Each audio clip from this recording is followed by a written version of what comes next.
Hello and namaste. So today I'm in conversation with Anne-Marie Raymond. She is a health and lifestyle coach for ankylosing spondylitis, and she herself has had ankylosing spondylitis for many years, and she is now leading a healthy life, a life of remission, just like me. So today we will discuss about gut health and how our gut health plays an important role in controlling our inflammation and our pain.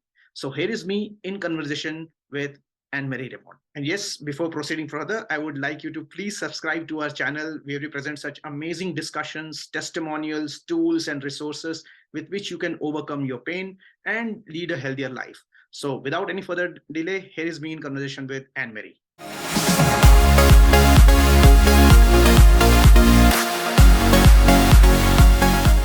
So, hey Anne-Marie, how are you? Good, Prashant. Great to see you. Great to see you too. Great to see you too. Yeah, would you like to introduce yourself to our audience? And Sure. who are you? What are you doing? Would be lovely to hear. Great, thank you. My name's Anne-Marie Raymond. I'm 49 years old. I live in Melbourne. I'm a health coach working with people who have ankylosing spondylitis. So that's a condition that I also have myself. So that's something that Prashant, you and I have in common. Yes, we both have that in common. I've had ankylosing spondylitis now for almost 25 years. What about yourself? Yeah, I first developed symptoms in my late 20s and then got a diagnosis when I was 40. Okay. Yeah. So, and how are you doing now? How is your condition? How's it been? Yeah, it's very dramatically different to how it was even 10 years ago. So I'm doing really well. I have virtually no pain unless I've been not sleeping or lifting heavy things, then a little bit of pain comes back. But on the whole, I've found, I guess, a combination of lifestyle factors that have really helped me to get on top of the disease. And that's the reason that I decided I wanted to help work with other people and just help them come up with a plan for getting out of pain, getting on with the rest of their life uninhibited by disease. That's so amazing. That's so amazing, because this is what we need. We need people from our own community to come out and discuss about what it takes to lead a powerful life, especially with a debilitating condition like ankylosing spondylitis or rheumatoid arthritis or any form of arthritis. Becomes debilitating if it's not taken care of. So yeah, more power to you, and happy to know that you're doing well. Yeah, thank you. Let's start with this one question which I always get is, why is gut health crucial for ankylosing spondylitis, rheumatoid arthritis, or autoimmune conditions in general? Would you like to enlighten us on that? Absolutely. I think if there was one thing that has changed my circumstances the most, it would be working on healing my gut health. It's, we hear a lot in the media. We hear about gut health almost constantly, to the point where I think people hear the term, but perhaps they don't know what it means. Yeah. And also people who are chronically ill don't understand how important it is for them to address it. Yeah. So I'm really happy to share what my understanding is around gut health, and maybe some practical strategies too that might be useful for people to implement for themselves. Yeah, I mean, our gut is the second brain for us, and it has its own microbiome, and it is from where we tend to say that we need to trust our gut feeling. Yes. It has its own mind. It talks to us, and definitely when you have autoimmune conditions, there are many conditions which are governed by our gut. Okay, yes. With the gut microbiome. And let's say, what are the 5 ways in which we can heal our gut? Okay, in case you have an autoimmune gut, a person going through an autoimmune condition like Spond or rheumatoid arthritis or Crohn's disease, let's say, how can we help out by having a good gut? Okay, what are the ways to have an inflammatory gut? Yeah. Okay. Initially, I might just share that I think there are really 3 important aspects to gut health. Okay. So one is the microbiome, which you mentioned, which is the species of trillions of bacteria that live in our gut. Sure. And they determine so much of our health. And then secondly, there's the lining of our gut. And the more permeable or leaky that becomes as Yes. our gut health deteriorates, the more that spikes inflammation and creates the autoimmune condition. And the third thing is basically just digestion. You know, the gastric juices, the process that happens throughout our digestive tract, which is so crucial to gut health. So in terms of some basic strategies that everyone can implement, removing foods that irritate the gut is a really important first step. For most people, that's actually things like alcohol. Gluten is a common offender for many people. Processed foods, seed oils, so things like canola oil or things that are marketed as vegetable oil are actually highly irritating to the gut. Sugar, processed foods. So really, most of the modern foods that didn't exist 100 years ago or our grandparents didn't eat, they're generally the foods that we find damage the gut.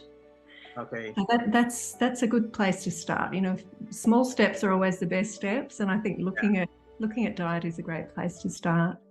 Yeah, absolutely, absolutely. So that's very interesting. You said gut microbiome and leaky gut, and also our digestive juices. So our overall digestive health.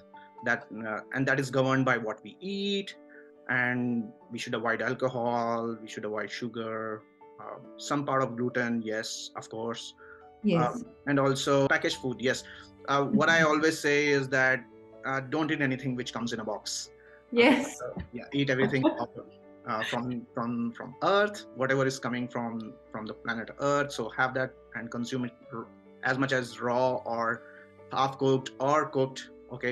That helps our gut a lot. So just could you explain what is a leaky gut? Just for people who don't understand what's a leaky gut and what does it mean? Absolutely. So that refers to the lining of our intestines.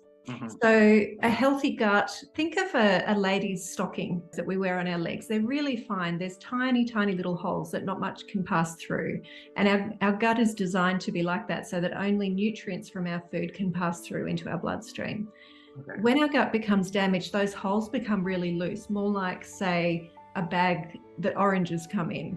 It's really, it's open, it's loose, it's not as tight as it needs to be. And so particles of undigested food or pathogens, toxins, gases, they can leak through into the bloodstream, and that actually creates inflammation.